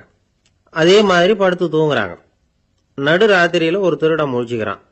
விடிகிற வரைக்கும் காத்துக்கிட்டு இருந்தா 5,000 ரூபா தான் கிடைக்கும், இப்பவே கம்பி நீட்டினா 10,000 ரூபா கிடைக்கும் அப்படின்னு யோசிச்சு பார்த்துட்டு ஒரு முடிவுக்கு வந்தான். மெதுவா அந்த 10,000த்தையும் சுருட்டிக்கிட்டு அடுத்தவனுக்கு தெரியாம ஓடி போயிட்டான். விடியுது. அடுத்தவன் எழுந்திரிச்சு பாக்குறான், பணத்தையும் காணல, பாகஸ்தனையும் காணல. இந்த திருடன் அந்த திருடனை திட்டுறான், திருட்டு பய, அயோக்கிய பய, இப்படி அநியாயமா கிளப்பிட்டு போட்டானே அப்படிங்கிறான். இதுல இருந்து என்ன தெரியுது? தெரியாம எடுத்துக்கிட்டு போறது திருட்டு, அயோக்கியத்தனம், அநியாயம் அப்படிங்கறது இவனுக்கு தெரிஞ்சிருக்குது. அதனாலதான் அடுத்தவனை பார்த்து இப்படி திட்டுறான். அதனால தெரியாததுனால மனுஷன் தவறு பண்றான்னு சொல்றது சரியில்லை. அப்படின்னா மனுஷன் பண்ற தவறுகளுக்கு உண்மையான காரணம் தான் என்ன? இதே சந்தேகம் அர்ஜுனனுக்கும் வந்துதான். அதனாலதான் அவன் பகவானை பார்த்து கேட்கறான், மனுஷன் தன் விருப்பத்துக்கு விரோதமா ஏதோ ஒரு சக்தியினால பலாத்காரமா இழுக்கப்பட்டது மாதிரி பாவம் பண்றானே, அந்த சக்தி என்ன அப்படின்னு கேட்கறான். இதுக்கு பகவான் பதில் சொல்றார், காமமும் குரோதமும் தான் அந்த சக்திகள், அதாவது ஆசையும் சினமும். இது 2ம் உன்னுடைய எதிரிகள் அப்படிங்கறத புரிஞ்சுக்கோ அப்படிங்கிறார். இன்னமும் நுணுக்கமா பார்த்தா காமத்தினுடைய மறு உருவங்கள் தான் குரோதமும் லோபமும். ஆசை நிறைவேறலன்னா குரோதம், அதாவது கோபம். ஆசை நிறைவேறிட்டதுன்னா லோபம், அதாவது பேராசை. பாவத்தை கண்ட்ரோல் பண்ணணும்னா அதுக்கு மெயின் சுவிட்ச் எது அப்படிங்கறது இப்பதான் தெரியுது. அதுக்கு மனுஷன் தெரிஞ்சே தான் தவறு பண்றான் அப்படின்னு பேசிக்கிட்டோமே. அதுக்கு ஒரு உதாரணம். ஒரு ஆளு ஹோட்டல்ல சாப்பிட போனான், சாப்பிட்டு முடிச்சான். எழுந்திரிச்சு முதலாளி கிட்ட பில்லை கொடுத்தான், காசை கொடுக்கல. முதலாளி பணம் கொடுன்னு கேட்டார். இவன் என்கிட்ட பணம் இல்லைன்னா. முதலாளி கொஞ்சம் கூட அலட்டிக்கல. உள்ளே இருந்து ஒரு ஆளை கூப்பிட்டார். இவனை கூப்பிட்டுட்டு போய் இட்லி மாவு ஆட்ட சொல்லுனார். இவனும் கவலைப்படாம உள்ள போயிட்டான். அப்போ அழைச்சிட்டு போற ஆளு கேக்குறான், ஏன் சார் சாப்பிடுறதுக்கு முன்னாடி காசு இல்லைங்கிறது உங்களுக்கு தெரியாதா அப்படின்னு கேக்குறான். தெரியும், காசு இல்லைங்கிறதும் தெரியும், காசு இல்லாம சாப்பிட்டா மாவாட்டணுங்கிறதும் தெரியும் அப்படின்னா அந்த ஆள். அப்படின்னா நீங்க உங்க வீட்லயே சாப்பிட்டு இருக்கலாமே அப்படின்னு கேக்குறான் அவன். அதுக்கு இவர் சொல்றாரு, அது எப்படி, அங்க சாப்பிட்டாலும் நான் இதே வேலையை தானே செய்ய வேண்டியிருக்கும் அப்படின்னாராம். ஒருத்தர் இருக்கார், நல்ல உத்தியோகத்துல தான் இருக்கிறார். ஆனா எப்ப பார்த்தாலும் முகத்தை வெறுப்பா வச்சிருப்பார். அப்படியே வருவார் போவார். ஏன் சார் இப்படி இருக்கிறீங்க அப்படின்னு விசாரிச்சோம். ஏன்டா இந்த வேலைக்கு வந்தோம்னு இருக்கு சார் அப்படின்னார். உங்க வேலை உங்களுக்கு பிடிக்கலையா அப்படின்னு கேட்டோம். இல்லைன்னார். இப்படிப்பட்டவங்க வெற்றிகரமான வாழ்க்கை வாழ முடியாது. இது நிபுணர்கள் கருத்து. வேலையை நேசிக்க தெரிந்தவர்கள் வெற்றி பெறுவார்கள் அப்படிங்கிறாங்க அவங்க. எந்த துறையா இருந்தாலும் சரி, அந்த துறையில வெற்றிகரமா இருக்கிறவங்கள விசாரிச்சு பாருங்க. எனக்கு என்னுடைய வேலை ரொம்ப பிடிக்கும் அப்படின்னு சொல்றவங்களா தான் இருப்பாங்க. அப்படி இருந்தாதான் அது வெற்றிகரமா இருக்க முடியுது அவங்களால. ஒருத்தனுக்கு பிடித்தமான பொழுதுபோக்கே அவனுடைய தொழிலா இருந்துட்டுதுன்னா அவனை மாதிரி கொடுத்து வச்சவன் வேற யாரும் இல்லை அப்படிங்கிறார் பெர்னாட் ஷா. ஒரு தடவை மன்னர் ஹுமாயூன் உயிரை தண்ணீர் முண்டு ஊற்றுகிற தொழிலாளி ஒருத்தர் காப்பாத்தினாராம் அந்த ஹுமாயூன் உயிரை. உடனே மன்னர் கேட்டிருக்கார், உனக்கு என்ன வேணும்னாலும் கேளு தரேன், உயர் பதவி வேணுமா அப்படின்னு கேட்டாராம். மன்னா, மக்களின் தாகம் தீர்க்கக்கூடிய இந்த பணியை விட உயர்ந்தது உண்டா அப்படின்னாராம் அந்த தொழிலாளி. அவரால் அவருடைய வேலையை நேசிக்க முடிஞ்சது, அதனால மகிழ்ச்சியா இருக்க முடிஞ்சது. நாமெல்லாம் அப்படி இல்லை, வேலை கிடைக்கிற வரைக்கும் கிடைச்சா போதும் அப்படின்னு இருக்கோம். கிடைச்சதுக்கு அப்புறம் ஏன்டா இந்த வேலைக்கு வந்தோம்னு ரொம்பவும் அழுத்துக்குவோம். சரி, நாம் இருக்கிற இடத்துல நாம வெற்றிகரமா இருக்க வழி உண்டா அப்படின்னா உண்டுன்னு சொல்றாங்க. அதாவது மன இயல் நிபுணர்கள் இருக்கிறாங்க இல்லையா, அவங்க அதுக்கு முக்கியமா 6 வழிகள் சொல்றாங்க. நீங்க ஒரு அலுவலகத்துல வேலை பார்க்கறவரா அப்படின்னா இதை கேளுங்க. அதாவது உங்க மேலதிகாரி எதிர்பார்ப்புக்கு தகுந்த மாதிரி உங்க வேலை இருக்குதா? அப்படி இல்லைன்னா முதல்ல உங்க வேலையின் தரம் உயரணும். உங்களுக்கு மேல கீழே வேலை பார்க்கிற பணியாளர்கள் கிட்ட நல்ல விதமா பழகுறீங்களா? அந்த உறவு முறையில ஏதாவது குறை இருந்தா அதை கண்டுபிடிச்சு சரி பண்ணுங்க. நம்பிக்கைக்கு உரியவர் அப்படின்னு நீங்க பேர் எடுக்கணும். நீங்க எடுக்கிற முடிவு நல்ல முடிவா தான் இருக்கும் அப்படின்னு அடுத்தவங்க சொல்லணும். உங்க தோற்றத்துக்கு முக்கியத்துவம் கொடுங்க. இது மனம் உடல் ரெண்டும் சம்பந்தப்பட்டது. அதனால மனசையும் ஆரோக்கியமா வச்சிருக்கணும், உடம்பையும் ஆரோக்கியமா வச்சிருக்கணும். உங்களுடைய நிர்வாகம் செயல்படுற விதத்தை நல்லா புரிஞ்சு வச்சுக்கணும். உங்களுடைய நிர்வாகம் இப்போ ஒரு காரியம் செய்யுதுன்னு வச்சுங்க, ஏன் அப்படி செய்யுது, எதுக்காக அப்படி செய்யுது, அதனுடைய குறிக்கோள் என்ன, அது நீடிக்கிறதுக்கு காரணம் என்ன, இதெல்லாம் தெரிஞ்சுக்கணும். சிரிப்புக்கு வஞ்சகம் பண்ணக்கூடாது, நல்லா சிரிக்கணும், அப்பதான் அது திரும்ப கிடைக்கும். கடந்த கால தோல்வியை பத்தி கவலைப்படக்கூடாது. முதலாளி விருப்பம் தெரிஞ்சு நடந்துக்கிறது நல்லதுதான். அதுக்காக காக்கா பிடிக்கணுங்கிற அவசியம் இல்லை. உங்களுக்கு ஒரு பொறுப்பான வேலை கிடைக்குது, உடனே சத்தம் குழப்பம் அப்படின்னு சூழ்நிலையை இறுக்கமா ஆக்கிடக்கூடாது. எந்த சூழலையும் இயல்பா கையாளக்கூடியவர் அப்படிங்கறத காட்டணும். இதெல்லாம் உங்கள் துறையில நீங்கள் வெற்றி பெற நிபுணர்கள் சொல்ற யோசனைகள். இவ்வளவு விவரமும் சொல்லிவிட்டு ஒருத்தரை பார்த்து கேட்டோம், இப்ப சொல்லுங்க, நீங்க செய்யற வேலை உங்களுக்கு பிடிச்சிருக்குதா அப்படின்னா. ரொம்ப ரொம்ப பிடிச்சிருக்குது அப்படின்னார். சரி, என்ன செஞ்சிட்டு இருக்கிறீங்க அப்படின்னு கேட்டோம். சும்மா தான் இருக்கிறேன் அப்படின்னார் அவர். ஒரு ஆபீஸ்ல வேலை பார்க்கிற ஒருத்தர் ஏதோ தப்பு பண்ணிவிட்டார். உடனே மேல் அதிகாரி அவரை கூப்பிட்டு அனுப்புனார். நீ செஞ்சது தப்புன்னார் கோபமா. இது ஒரு ரகம். சில அதிகாரிகள் இப்படி நீங்க செஞ்சது தப்புன்னு சொல்றதில்ல, நீங்க செஞ்சது சரி அப்படின்னு சொல்றதில்ல. எப்படி சொல்லுவாங்கன்னா, நீங்க செஞ்சது சரியில்லைன்னு நான் நினைக்கிறேன் அப்படின்னு சொல்லுவாங்களாம். அதாவது சில பேர் நீங்க செஞ்சது தப்புங்கிறாங்க, அதையே மாத்தி சொல்றாரு இவர், நீங்க செஞ்சது சரியில்லைன்னு நினைக்கிறேன். இது ரெண்டும் அர்த்தம் ஒண்ணுதான், இருந்தாலும் வார்த்தைகள் வித்தியாசம். நிர்வாக திறமை இல்லாத ஒரு அதிகாரி யூ ஆர் ராங் அப்படின்னு சொல்லுவாராம். நிர்வாக திறமை உள்ள அதிகாரியா இருந்தா அதையே கொஞ்சம் மாத்தி I think you are not correct அப்படிம்பாராம். இதுதான் வித்தியாசம். இருந்தாலும் வார்த்தைகளை உபயோகப்படுத்துற விதத்தை வச்சுதான் வேலை நல்லா நடக்கிறதும் நடக்காததும் இருக்கு. விவரம் தெரிஞ்சவங்க என்ன சொல்றாங்க தெரியுமா? Be a leader not a boss அப்படிங்கிறாங்க. ஒரு லீடரா இரு, பாஸா இருக்காதே அப்படிங்கிறாங்க. சரி, அப்படின்னா லீடருக்கும் பாஸுக்கும் வித்தியாசம் உண்டா அப்படின்னு கேட்டா இருக்குன்னு சொல்றாங்க. லீடருங்கிறவர் வேற, பாஸுங்கிறவர் வேற. ஒரு லீடர் எப்படி நடந்துக்குவார், ஒரு பாஸ் எப்படி நடந்துக்குவார், இத முதல்ல நாம தெரிஞ்சுக்கணும். அவங்க எப்படி நடந்துக்குவாங்க அப்படிங்கறதுக்கு சில விவரங்கள் இருக்கு. அதை கேட்டோம்னா நாம புரிஞ்சுக்கலாம் அதை. அதாவது பாஸுங்கிறவர் விரட்டிக்கிட்டே இருப்பார், லீடருங்கிறவர் ஊக்கப்படுத்திக்கிட்டே இருப்பார். நாளைக்கு சாயந்தரத்துக்குள்ள அந்த வேலையை செஞ்சு முடிக்கலன்னா தொலைச்சு விடுவோம் தொலைச்சி அப்படிம்பார் அவர். இவர் எப்படி சொல்லுவார்னா, இது வரைக்கும் நீங்க செஞ்சிருக்கிற வேலை ரொம்ப அற்புதம் அப்படிம்பார். பாஸுங்கிறவர் அதிகாரத்தை நம்பி செயல்படுறவர், லீடருங்கிறவர் நல்லெண்ணத்தை நம்பி செயல்படுறவர். நம்ம கிட்ட அதிகாரம் இருக்கு, பவர் இருக்கு, அதனால காரியத்தை சாதிச்சுடலாம் அப்படின்னு நினைக்கிறவர் அவரு. மற்றவங்க கிட்ட ஒரு நல்ல அபிப்பிராயத்தை சம்பாதிச்சுக்கிட்டு அது மூலமா காரியங்களை சாதிக்கிறவர் இவர். பாஸுங்கிறவர் பயத்தை உண்டு பண்ணுவார், லீடருங்கிறவர் அன்பை பரவ செய்வார். அது செய்யலைன்னா ஆடிட்ல தகராறாயிடும், இது செய்யலைன்னா இன்கிரிமெண்ட் கட் ஆயிடும், இப்படி ஏதாவது சொல்லி பயமுறுத்திக்கிட்டே இருப்பார் அவர். இவர் அப்படி இல்லை. உடம்பு இப்படி இருக்கு, வீட்டில் எல்லாரும் சௌக்கியமா இருக்கிறாங்களா, ஆபீஸ்ல எல்லாம் வசதியா இருக்குதா, நான் ஏதாவது உதவி செய்யணுமா அப்படின்னு அன்புக்கு முக்கியத்துவம் கொடுப்பார். பாஸுங்கிறவர் எதுக்கு எடுத்தாலும் நான் சொல்லிட்டு இருப்பாரு, லீடருங்கிறவர் நாமன்னு சொல்லிட்டு இருப்பார். பாஸுங்கிறவர் தப்புக்கு காரணம் யாருன்னு பார்ப்பார், லீடருங்கிறவர் தப்பு என்னன்னு பார்ப்பார். இதுதான் ரெண்டு பேருக்கு வித்தியாசம். The boss shows who is wrong, the leader shows what is wrong அப்படின்னு சொல்லுவாங்க. இந்த காரியம் எப்படி செய்யப்பட்டிருக்கு அப்படின்னு தெரிஞ்சுக்கிறவர் பாஸ், இந்த காரியத்தை எப்படி செய்யணும்னு செஞ்சு காட்டுறவர் லீடர். பாஸுங்கிறவர் பணியாளர்களை திட்டுவார், லீடர் மரியாதைக்குரியவரா நடத்துவார், அதுக்குரியவரா அவர் நடந்துக்குவார். செய்யற வேலையை ஒரு சுமையா நினைக்க வைக்கிறவர் பாஸ், செய்யற வேலையை ஒரு சந்தோஷமா ஆக்குறவர் லீடர். ஒரு முதலாளியா இருக்கிறவர் அல்லது ஒரு நிர்வாகியா இருக்கிறவர் இது மாதிரியான நுணுக்கங்களை எல்லாம் தெரிஞ்சு வச்சுக்கிறது நல்லது. ஒரு பாஸ் இருக்கார், அவர் ஒரு நாள் ரொம்ப பெருமையா தன்னோட ஆபீஸை பத்தி பேசிக்கிட்டு இருந்தார். எனக்கு கீழே 200 பேர் வேலை செய்யறாங்க சார், நான் ஒரு கோடு கிழிச்சா அவங்க அதை தாண்டாத அளவுக்கு நான் நடந்துக்கிறேன் சார் அப்படின்னார் அவர். அது எப்படி முடியுது உங்களால அப்படின்னு கேட்டோம். நான் கோடே கிழிக்கிறது இல்லை சார் அப்படின்னார். நண்பர்கிட்ட பேசிக்கிட்டு இருந்தேன். அவருடைய உறவினர் ஒருத்தர் ஒரு நேர்முக தேர்வுக்கு போயிருந்தாராம், இன்டர்வியூக்கு. ரொம்பவும் பொறுப்பாகவும் கவனமாகவும் செயல்பட வேண்டிய பதவிக்கான நேர்காணல் அது. இவர் எழுத்து தேர்வுல ஏராளமான மதிப்பெண்கள் வாங்கிவிட்டார், அதனால அதை பத்தி கவலை இல்லை.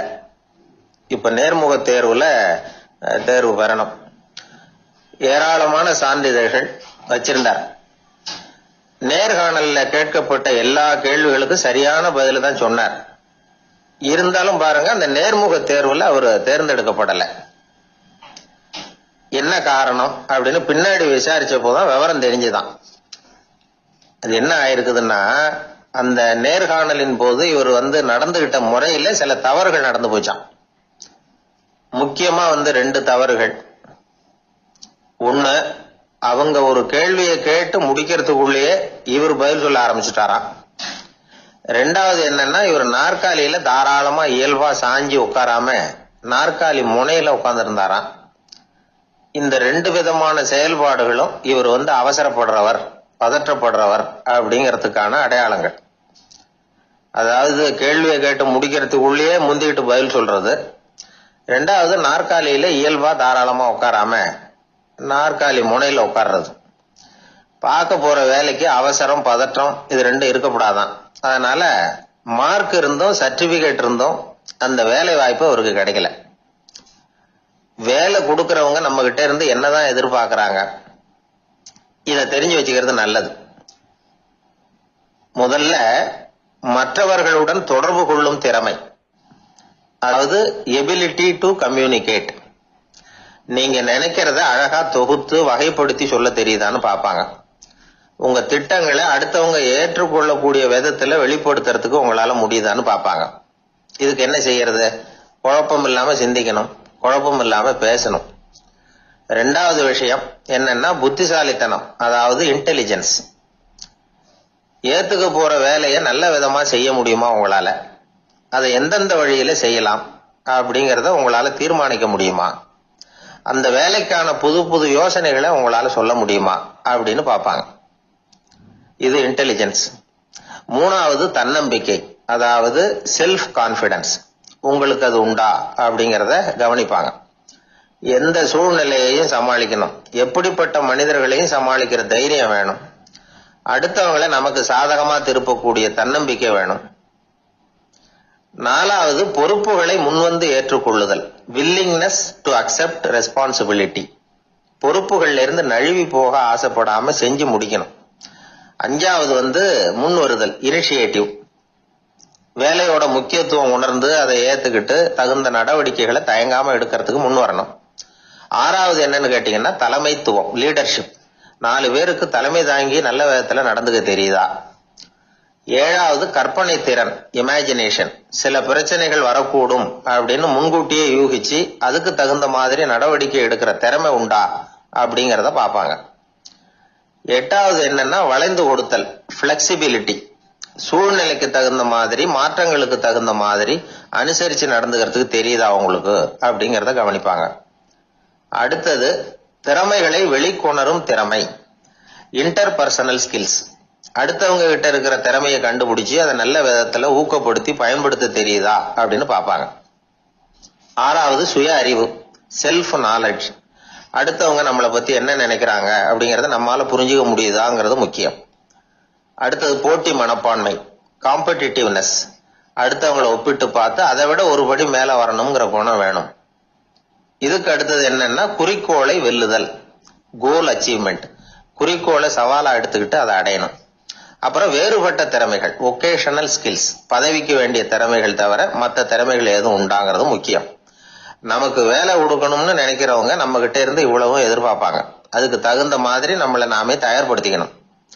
எனக்கு வேண்டப்பட்ட ஒருத்தர் ஒரு இன்டர்வியூக்கு போயிட்டு வந்தார். நேர்காணலுக்கு. எப்படி இருந்தது இன்டர்வியூன்னு விசாரிச்சேன். நான் போனேன். அவர் கேட்ட எல்லா கேள்விக்கும் அவர் எதிர்பார்த்தது மாதிரியே எல்லா பதிலையும் சொன்னேன். கடைசியா நான் எதிர்பார்க்காத ஒரு தகவலை அவர் சொன்னார் அப்படின்னார். என்னன்னு கேட்டேன். அவரும் என்ன மாதிரியே இன்டர்வியூக்கு வந்தவர் தானா, சும்மா என்ன கேள்வி கேட்டுக்கிட்டு உட்காந்துருந்தாராம் அப்படின்னார். அதனால ஒரு நேர்காணலுக்கு போறதுக்கு முன்னாடி என்ன எதிர்பார்க்கறாங்க அப்படிங்கறத தெரிஞ்சுக்கிட்டு போனா வெற்றி நிச்சயம். இன்பம் துன்பம் இது ரெண்டும் சேர்ந்ததுதான் வாழ்க்கை. இது எல்லாரும் சொல்லிட்டு இருக்கிற ஒரு உண்மை. அது சரி, இது ரெண்டும் வர்றதுக்கு என்ன காரணம்?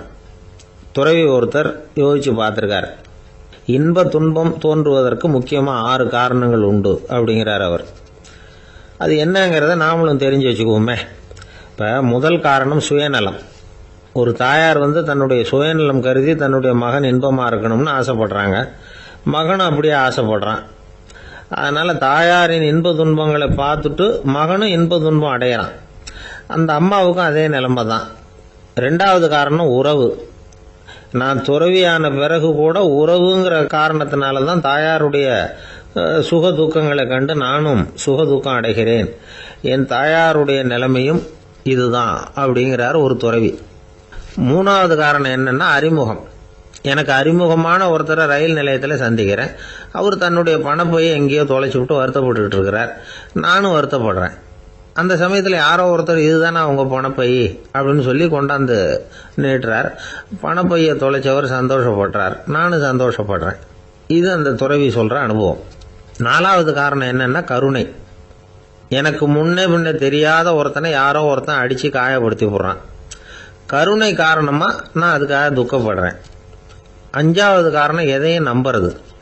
ஒரு பசுமாட்டை ஒரு முரணை அடிச்சுக்கிட்டு இருக்கிறான் அப்படின்னு ஒருத்தர் நம்மகிட்ட சொல்றாருன்னு வைங்க, உடனே நான் துக்கப்படுறேன். இன்னொருத்தர் அந்த முரணனை போலீஸ்காரங்க பிடிச்சிட்டு போயிட்டாங்கன்னு சொல்லி சொல்றாரு. நான் உடனே சந்தோஷப்படுறேன். 3வதா ஒருத்தர் முதல் 2 பேரும் சொன்னது பொய்யுங்கிறார். அப்ப நான் இன்ப துன்பம் ரெண்டுமே இல்லாம நிம்மதியா இருக்கிறேன். இது ஒரு விதம். அடுத்தது 6வது காரணம் என்னன்னா தன்மயமாகுதல். ஒரு நாவல் படிச்சுக்கிட்டு இருக்கிறோம். அதுல வர்ற பாத்திரங்களோட நாம ஒன்றி போயிடுறோம். அதுல வர்ற பாத்திரங்கள் சிரிச்சுதுன்னா நாமளும் சிரிக்கிறோம், அது அழுதுன்னா நாமளும் அழறோம். அதெல்லாம் அந்த துறவி சொல்ற அனுபவ உண்மைகள். இன்ப துன்பம் இது ரெண்டும் தோன்றுவதற்கு சுயநலம், உறவு, அறிமுகம், கருணை, எதையும் நம்புறது, தன்மயமாகிறது, இது எல்லாம் தான் முக்கிய காரணம் அப்படின்னு அவர் சொல்றார். ஆக கூடி ஒட்டு மொத்தமா யோசனை பண்ணி பார்த்தா பிற பொருள்கள் மீது பற்றுதல் காரணமா தான் நாம இன்ப துன்பம் அடையிறோம் அப்படிங்கிறத புரிஞ்சுக்க முடியுது. மனுஷன் இன்ப துன்பம் அடையறதுக்கு 7வது காரணம் கூட ஒன்று உண்டு அப்படின்னு சொல்லிட்டே வந்தார் ஒருத்தர். அது என்ன அப்படின்னு கேட்டோம். அதுதான் சார் இந்த நீங்க சொல்லிட்டு வர்ற இன்று ஒரு தகவல்னார். எப்படி சொல்றீங்கன்னு கேட்டோம். இன்று ஒரு தகவல் கேட்க ஆரம்பிக்கிறப்போ மனசுல இன்பம், ஆரம்பிச்ச உடனே இது ஏற்கனவே கேட்ட சமாச்சாரமாச்சே அப்படின்னு நினைக்கிறப்போ துன்பம் அப்படின்னு அதுக்கு ஒரு விளக்கம் கொடுத்தார் அவர். ஆளை பார்த்தா 60 வயசு மாதிரி தோணும். உண்மையான வயசு என்னன்னு பார்த்தா 40 அல்லது 45 சில பேரை பார்க்கறதுக்கு 45 மாதிரி தெரியும், உண்மையிலேயே 65 தாண்டி இருப்பாங்க. ஒரு மனிதனுக்கு 2 வகையான வயது உண்டுங்கிறார் ஓஷோ. அதாவது உடம்புக்குன்னு ஒரு வயசு, மனசுக்குன்னு ஒரு வயசு. முதல் உலக மகாயுத்தம் நடந்தது இல்லையா, அது முடிஞ்சதுக்கு அப்புறம் முதல் தடவையா மனிதனின் மூளை வளர்ச்சியை பத்தி மனநல வைத்தியர்கள் ஒரு கணக்கெடுப்பு சோதனை நடத்தினாங்களாம். அது வரைக்கும் மனிதனுக்கு 2 வகையான வயது உண்டுன்னு யாரும் சிந்திச்சதே இல்லையா. அந்த உலக மகாயுத்தம் முடிஞ்சதுக்கு அப்புறம் மனிதனுடைய சராசரி மனதின் வயதை கணக்கிட்டு பார்க்கும் பொழுது அவங்களுக்குலாம் ரொம்ப அதிர்ச்சியா இருந்துதான். ஏன்னா அது ரொம்ப பின்தங்கிய நிலையில இருந்திருக்கு, வளர்ச்சி அடையாத நிலையில இருந்திருக்கு. அவங்க கண்டுபிடிச்ச பிரகாரம் அப்போ மனசோட சராசரி வயசு என்ன தெரியுமா, 14. அப்படின்னா பாத்துங்க, உடல் ரீதியா ஒருத்தரோட வயசு 70 கூட இருக்கலாம், ஆனா மனசோட வயசு 14 தான். இதுக்கு நேர்மாறா அமைஞ்சு போச்சுன்னு வச்சுங்க. அதாவது ஒருத்தருக்கு உண்மையிலேயே 14 வயசு, அதாவது உடலோட வயசு 14, அவரோட மனசின் வயசு 70ன்னு வச்சுக்கோங்க. இப்படி அமைஞ்சுட்டுதுன்னா அவர் சீக்கிரம் ஞானத்தன்மை அடைஞ்சிருவார் அப்படின்னு அர்த்தம். இப்ப நமக்கெல்லாம் உடம்போட வயசு மனசோட வயசு ரெண்டும் ஒன்னா இருந்துட்டா அதுவே போதும், அதுவே பெரிய விஷயம். இப்ப எமர்சன் கிட்ட போய் ஒருத்தர் கேட்டாராம், உங்க வயசு என்ன அப்படின்னு. அவர் உடனே பதில் சொல்லியிருக்கார், 360 வருஷம் அப்படின்னாராம். கேட்டவர் குழம்பி போயிட்டார். அவர் என்ன சொல்றாரு, 360 வயசா? என்ன நம்ம காதல தான் சரியா விழலையா? எமர்சன் எப்பவும் உண்மையை பேசுற ஒரு சிறந்த அறிவாளி, அவர் இப்படிலாம் பொய் சொல்ல மாட்டாரே அப்படின்னு ஒரு யோசனை பண்ணிக்கிட்டே இவர் மறுபடியும் அவர் கிட்ட போனாராம்.